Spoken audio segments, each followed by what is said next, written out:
Section 56 Marshalling of subsequent purchasers। इसका मकसद ये है, मतलब ये है कि अगर कोई परचेज़र सब्सिक्वेंट पहले जिसने प्रॉपर्टी जो है वो परचेज़ की है और उसमें वो किस तरह तब्दीली लाता है। If the owner of 2 or more properties mortgage them to one person and then sell or more of the property to another person। जी, if the owner of 2 or more properties, अगर कोई पर्सन किसी property को honour of, जो कि एक या से ज़्यादा प्रॉपर्टी का मालिक है, mortgage to them one person, वो किसी एक आदमी के पास गिरवी रखता है, रहन रखता है, एंड देन सेल वन और मोर पर्सन, कि वो एक या दो ज़्यादा आदमियों के पास वो प्रॉपर्टी को फरोख्त कर देता है। ही बाय इन द एब्सेंस, कि जो ख़रीदने वाला है, इन एब्सेंट ऑफ कंट्रैक्ट, कि उसका कंट्रैक्ट में कोई जिक्र नहीं होता, बायर का कंट्रैक्ट में कोई जिक्र नहीं होता, on the properties not sold him, कि उसमें कि ये जिक्र नहीं है कि उसने वो प्रॉपर्टी जो है वो फरोख्त कर दी है।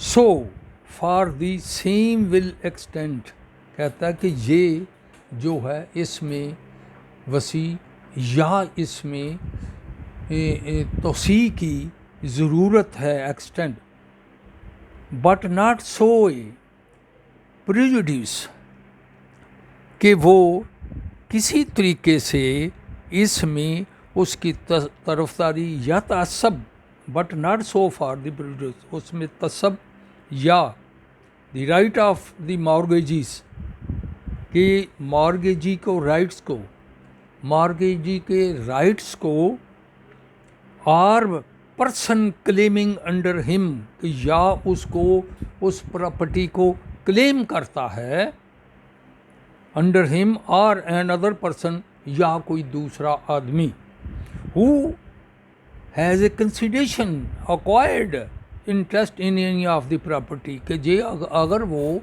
उस प्रॉपर्टी में जो इंटरेस्ट रखता है या उसकी दिलचस्पी है या उसका मफाद शामिल है, तो वो कहता है this section has been substituted by the amendment act of 1929, the original section was follow. तो ये सेक्शन जो है 81 के साथ भी मार्शलिंग के साथ पढ़ा जाता है, जिसमें वो अपनी प्रॉपर्टी की सिक्योरिटी जो है उसकी इजाज़त देता है और उसको किस तरह सिक्योर करता है। तो सिमिलरली 56 जो है ये बिल्कुल इसी तरह है कि वो कहता है where two property are subject to a common charge, कि जिनका मफाद एक है, दोनों प्रॉपर्टी जो है, where two property are subject to common charge, कि दोनों पार्टी जो है उनका एक ही कॉमन है, एक ही सब्जेक्ट है, and one of the property is sold, उनमें से एक प्रॉपर्टी जो है वो फरोख्त की जाती है, सेल की जाती है। द बायर इज़, जो buyer is against the seller, buyer जो है वो सेलर के अगेंस्ट जा सकता है। द एब्सेंट ऑफ कंट्रैक्ट की गैर मौजूदगी में कंट्रैक्ट टू कंट्रेरी, तो वो उसके खिलाफ जा सकता है। Entitled to have charge satisfied because वो अगर उसका जिक्र है या नहीं, लेकिन वो उसका मालिक तो है। Entitled to have the charge satisfied, तो वो जो है उसका चार्ज या सब्जेक्ट जो है उसको सेटिस्फाई करेगा out of the other property, दूसरियों पार्टी से अलग। So for the property will extended, और वो पार्टी की जो है मुद्दत उसमें तो सही होगी। जस्ट लाइक दिस कि एक आदमी जो है वो उसके नाम पर या the owner of 2 or more property mortgage को वो करता है, तो एक प्रॉपर्टी को वो उठाकर जो है उस पर जो है वो लोन लेता है, मॉर्गेज रख देता है। तो वो किसी से कोई पैसे 20-30 लाख रुपया या 1000 रुपया ले लेता है, लेकिन उसमें मालिक है A, B और C। तो वही आदमी जो है उसी प्रॉपर्टी को जो है वो किसी दूसरे के हाथ जो है वो फ़रोख्त नहीं कर सकता या मार्केट नहीं रख सकता। तो इस तरह से इस सेक्शन के तहत 56 के तहत मॉर्गेजी जो है प्रॉपर्टी का मालिक जो है उसको सेफ्टी जो है वो दी गई है कि वो किस तरह अपनी प्रॉपर्टी को सेव कर सकता है। तो इसी तरह ये बिल्कुल जो है 81 सेक्शन जो है लॉ ऑफ प्रॉपर्टी का, उसके साथ जो है ये मुकम्मल तौर पर जो इक्तफ़ा करता है और उसके साथ मिलकर जो है ये पढ़ा जाता है, ताकि इन दोनों में से एक मामूली सा फ़र्क है को जो दूर हो सके। तो 81 जो है उसमें इन ऑल कास्ट, ये जब प्रॉपर्टी को मॉर्गेज रखते हैं तो उसमें से अकॉर्डिंग टू दी वो भी देखें मार्शलिंग सिक्योरिटी 81 में, तो उधर क्या है मार्शलिंग बाई सब्सिक्वेंट के जो परचेज़र है पहले वाला बाद वाला, तो उसमें किस तरह जो है अपनी प्रॉपर्टी को सिक्योर किया जाता है। तो ये दोनों सेक्शन जो हैं अगर आप मिलाकर पढ़ेंगे तो you have understand all section 81 and 56। If the owner of 2 or more properties mortgage then to a person, बिल्कुल उसी तरह इसने उसकी जो है आगे जाकर तशरीह की हुई है, और सिर्फ इसमें सिर्फ इतना है कि वो किस तरह जो है वो अपनी प्रॉपर्टी को जो है वो स्कोर किया जाता है। ठीक है जी, ये तो हो गया 56। आगे जो सेक्शन आता है वो आता है provision by the court for the encumbrance sale freed there on. Encumbrance दावेदार, देनदार, ठीक है। Provision for encumbrance and sale कि किस तरह वो दावेदार को जो है वो अदालत के थ्रू किस तरह वो उसको जो है सेल करता है। फ्रीड देयर इन, जहाँ उस वो महफूज हो या उसका सराया महफूज हो, तो वो इन हालात में कहता है, ज़रा थोड़ा सा ये गौर से सुने, where immovable property subject of to an encumbrance, कि जहाँ पर इमूवेबल प्रॉपर्टी इनकम्बरेंस जो रहन है, दावेदार है, रहनदार है, सेल उसको सेल करता है। फ्रीड इन्फॉर्म कि वो किस तरह उसको महफूज रख सकता है। इन ऑल कास्ट, जैसे कि आपको पता है कि हर आदमी जो है वो अपनी प्रॉपर्टी को जो है इन ऑल कास्ट महफूज रखना चाहता है, कि अगर वो फ़रोख्त भी करना चाहे तो इन हालात में फ़रोख्त करे, ताकि उसकी प्रॉपर्टी जो है वो महफूज रहे, फ्रीड रहे। ओके, तो स्टूडेंट आपको आगाह किया जाता है कि आप अपने नाम के साथ रोल नंबर जो है ना वो आप ऐसा करें ताकि मुझे जो है आपकी हाज़िरी अटेंडेंस का इल्म हो सके। तो इसके लिए ये बड़ा ज़रूरी है। मैं आपको बार बार कह रहा हूँ कि इसलिए मैंने ये सेप्टर जो है सेपरेट लेक्चर जो है ये शुरू किए हैं ताकि आपको समझ आ जाए और आपकी हाज़िरी भी जो है यकीनी तौर पर जो है वो मेरे इल्म में आ जा सके कि who is the present. Way removal पर subject to encumbrance whether immediately payable और नॉट।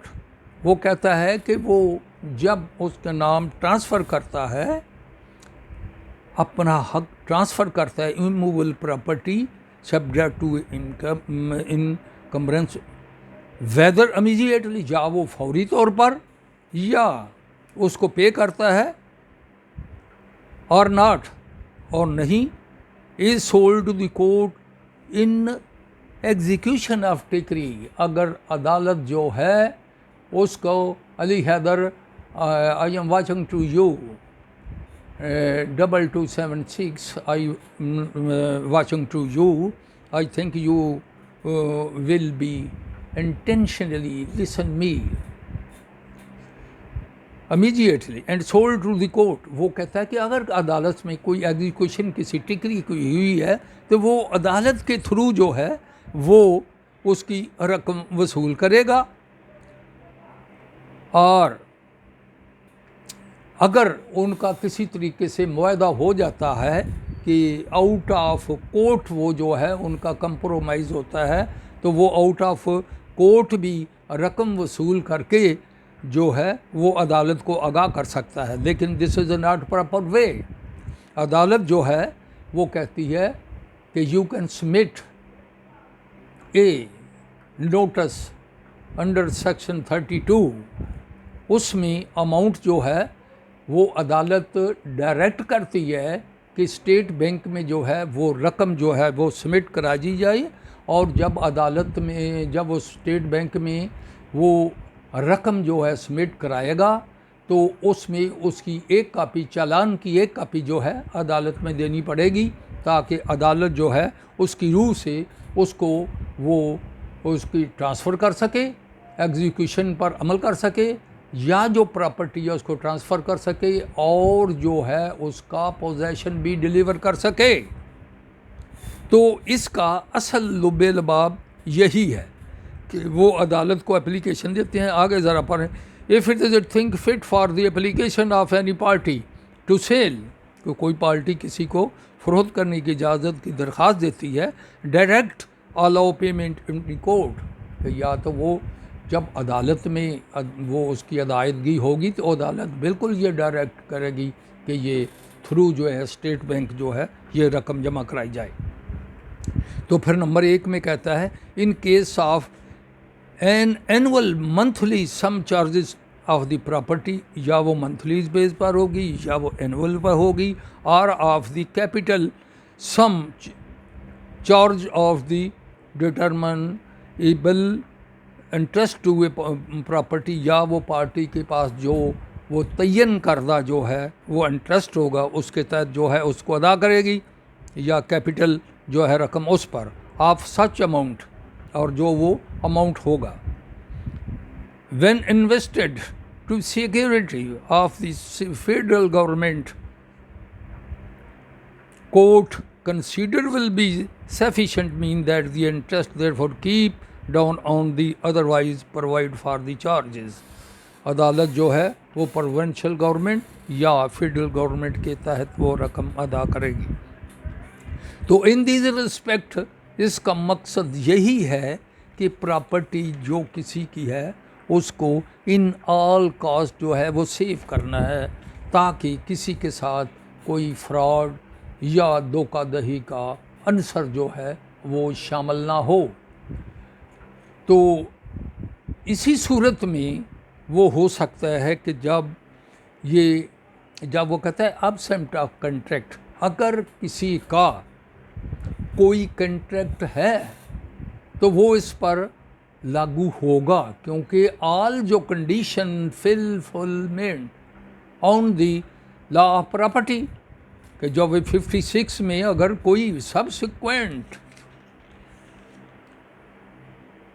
हाँ जी, सब्सिक्वेंट परचेजर, जो पहले से परचेजर है वो सब्सिक्वेंट शर्त बाद में की गई वो शर्त जो है उसमें, अगर उसमें पहले से की गई है और उसमें कोई शक है तो कंट्रैक्ट एंड एग्रीमेंट की रूह से ही उसको जो है वो प्रॉपर्टी जो है ट्रांसफ़र करनी पड़ेगी। उसमें किसी किस्म की कोई धोखाधड़ी, फ्रॉड या उसका अंसर जो है वो मलहूज़े खातर नहीं रखा जाएगा। तो तमाम जो है ये प्रॉपर्टी जो है ये according to section 56 and read with section 81, जहाँ पर उसकी सिक्योरिटी को सेव करने की बात करता है। ओके, आगे सेक्शन आता है 58। Ali Asfand, I am watching to you. Of mortgage of immovable property and charges, कि इमूवेबल जो प्रॉपर्टी है वो किस तरह, कितनी किस्म की है और वो किस तरह उस पर चार्ज होता है और वो उसकी कंडीशन क्या है। मॉर्गेज, रहन रखना, गिरवी रखना, ठीक है। मॉर्गेजर, गिरवी करने वाला। मॉर्गेजी, रहन दहिंदा, ठीक है। और उसके बाद है mortgage money and mortgage define. Mortgage money, जो मॉर्गेज के इवज कर्ज लिया जाता है, रकम ली जाती है, कहाँ से? किसी शख्स से, बैंक से लोन लिया जाता है तो फिर क्या होता है, ये ज़रा मैं थोड़ा आपको तफसील से बताना चाहता हूँ कि जब कोई आदमी अपनी जो है प्रॉपर्टी को रहन रख कर जो बैंक से कर्जा लेता है, लोन लेता है,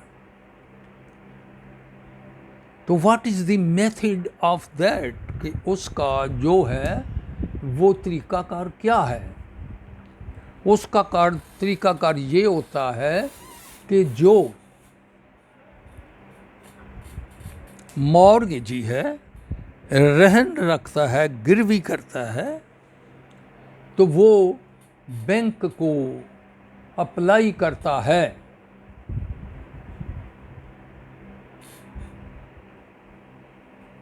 कि मेरी इतनी प्रॉपर्टी है और मैं इस पर जो है लोन लेना चाहता हूँ।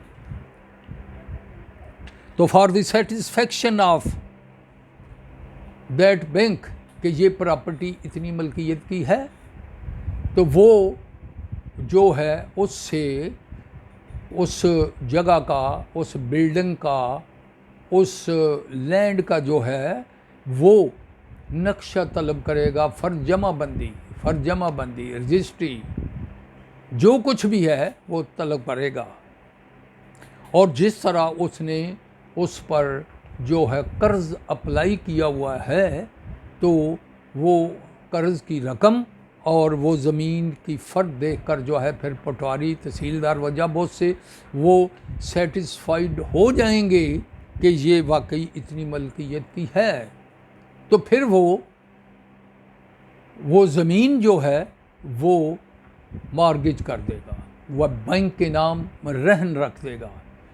वो फर्द रजिस्ट्री जो कुछ भी होगी, कब्ज़ा डिलीवर नहीं होगा, सिर्फ रहन रख देगा कि ये प्रॉपर्टी बैंक के पास इन शराइत पर जो है रहन रखी गई है।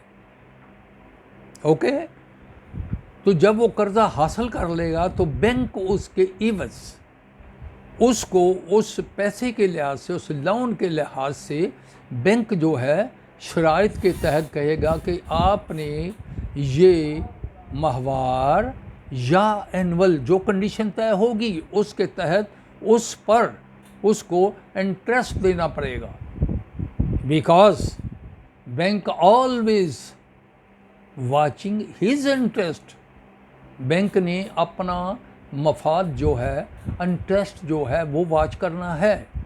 तो बैंक जो है उन शराइत पर उसको जो है वो लोन देगा। अगर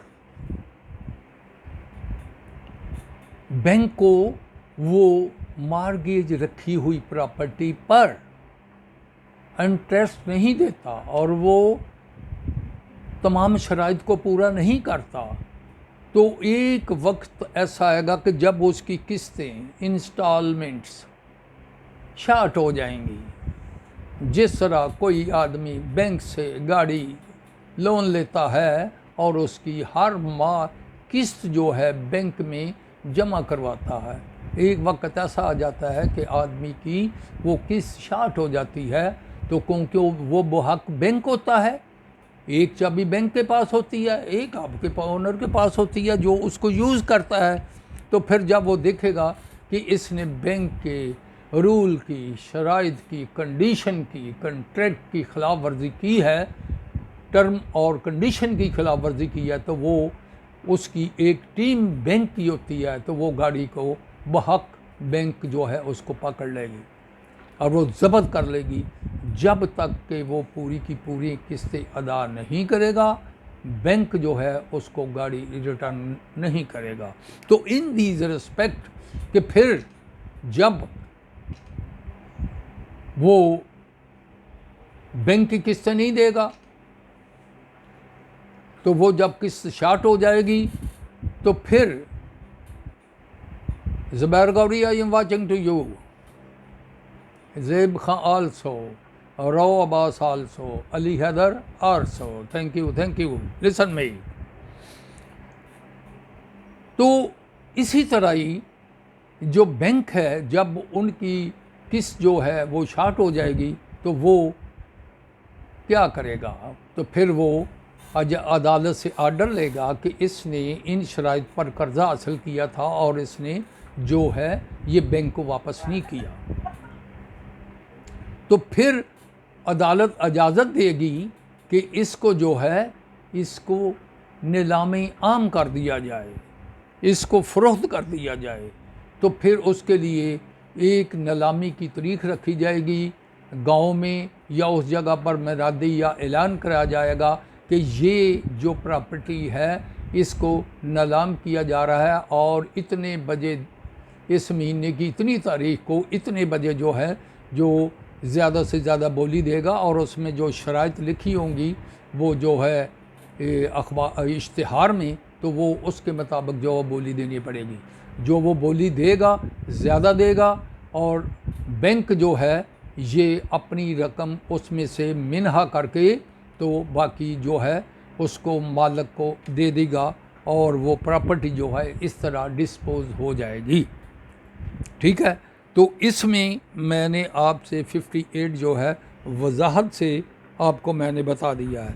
इसमें एक सिंपल मार्गेज होता है, mortgage of the conditional cell को, उसमें कुछ कंडीशन रखी जाती हैं कि इसमें ये कंडीशन है। ठीक है, तो ये तमाम जो है ये कंडीशन इसी तरह फिलफिल होती हैं कि जब तक कोई आदमी किसी तरीके से उसकी खिलाफ वर्जी नहीं करता, तो ये हर हाल में जो है मकसद ये होता है कि एक लफ्ज़ है user फ्रेंकेंसी,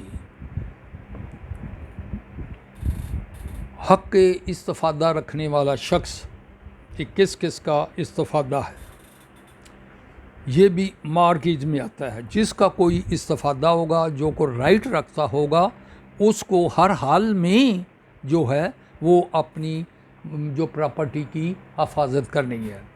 mortgage of deposit of the title deeds, कि वही जो मॉर्गेजी है उसको टाइटल डील के तहत, ठीक है, वो कहता है हु पर्सन डिलीवर और ए क्रेडिट ऑफ इस डॉक्यूमेंट टाइटल रिमूव्ड का जो प्रॉपर्टी का मालक होगा जिसके पास वो तमाम जो है डॉक्यूमेंट होंगे वो ही उसको जो है मार्गेज कर सकता है, फरोख्त कर सकता है। ठीक है, तो इसमें किसी किस्म का आपको अबहम नहीं होना चाहिए कि ये सेक्शन जो है इसको किस तरह से और किस तरह से डील करना चाहिए। ठीक है, तो इसी में ये आज आपका 56 और 58 जो सेक्शन जो है ये मैंने कंप्लीट किया है। और इसमें if you want to put any question to me I am answer to you according to law. Ji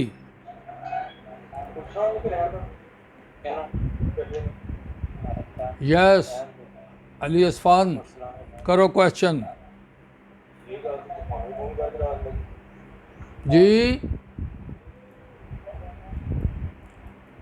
what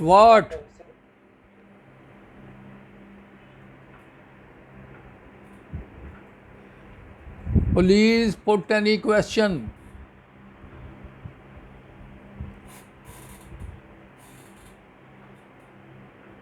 sir आपकी तबीयत कैसी है सर? मेरा बेटा तबीयत ठीक है, शुक्र है अल्लाह का। अल्लाह ताला आपको भी खुश रखे, आपको भी तंदुरुस्ती दे।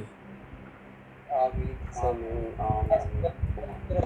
आमीन सर आमीन। Thank you thank you thank you. Any question Zubair Gauri, कोई एनी क्वेश्चन? सलसबील सर चाय पी रहा हूँ। चाय पी रहा है? सर चलो ठीक है, आप भी चाय पिए। Thank you very much. Any question? आपने से कैसे लगेगी? ये आप जो हैं ये अपने रोल नंबर जो हैं ये मेरे मुझसे जो है ये रब्ता करके भेज दें। मैं हाँ इसी पर लग जाएगी, जो मैं लेक्चर दे रहा हूँ इसी पर कुछ के नाम जो आ रहे हैं तो इन्हीं लिहाज से लग जाएगी। आप अपना ख्याल रखें, आपका अल्लाह हामी और नासर। Thank you. यूट्यूब पे लेक्चर पढ़े होते हैं आपके? हाँ जी पढ़े होते हैं। सर वो किस लिंक से सर्च कीजिए? हाँ हाँ पढ़े होते हैं। हाँ आप देख सकते हैं, आप देख सकते हैं। और जीसी की क्या लिंक क्या है सर? उनका नाम बता दीजिए कैसे सर्च करें? किसका? ये पोर्टल आप चेक करें, पोर्टल आप बेटा चेक करें। Ali Hadar Ali Asfan and Zubair Gauri, thank you. And also Hussain Ijaz, thank you very much. Okay, खुदा हाफिज़।